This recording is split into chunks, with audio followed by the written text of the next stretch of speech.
Hi అండి, అందరికీ నమస్తే. Welcome to one more mini blogs. Friends, ఈ రోజు అయితే కావడి పండుగ కోసం అని చెప్పి అత్తయ్య వాళ్ళ విలేజ్కి అయితే వచ్చేసాము. ఊర్లో కావడి పండుగ అనమాట. సో దానికి సంబంధించి ఇంకా అయితే దారిలో వస్తూ వస్తూ స్నాక్స్ అవి తీసుకొని తినేసి అయితే ఇంకా ఊర్లో ఎంటర్ అయిపోయాము. ఇక్కడ ఎంటర్ అవ్వగానే వీరభద్రస్వామి టెంపుల్ అనమాట అది.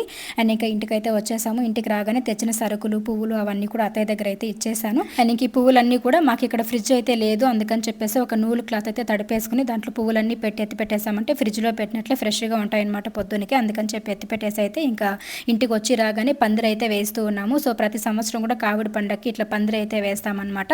అండ్ ఇంకా వేసేసిన తర్వాత ఇట్లా ఇంటి ముందు మొత్తం కూడా చెత్త పడిపోయింది, అదంతా ఊడ్ చేసి క్లీన్ చేసేసి అయితే ఇంకా వంట చేశానమాట. సో దీనికి సంబంధించి ఫుల్ వ్లాగ్ అయితే నేను టైటిల్ కింద ఇస్తానండి, మన ఛానల్లో అయితే అప్లోడ్ చేశాను. సో చూడని వాళ్ళైతే టైటిల్ కింద లింక్ అయితే ఉంటుంది, క్లిక్ చేయగానే మీకు వీడియో అయితే ఓపెన్ అయిపోతుంది. చూసేసి అయితే ఒక చిన్న లైక్ ఇవ్వండి. ఇంకా వంట చేసి తినేసిన తర్వాత అయితే ఇక్కడ పువ్వులు, తులసాకులు, జిల్లేడు పువ్వులు తెచ్చున్నాను. వాటన్నిటిని కూడా కట్టి పడుకునేసరికి 10 అయింది. మార్నింగ్ 5 కంతా లేచేసాము.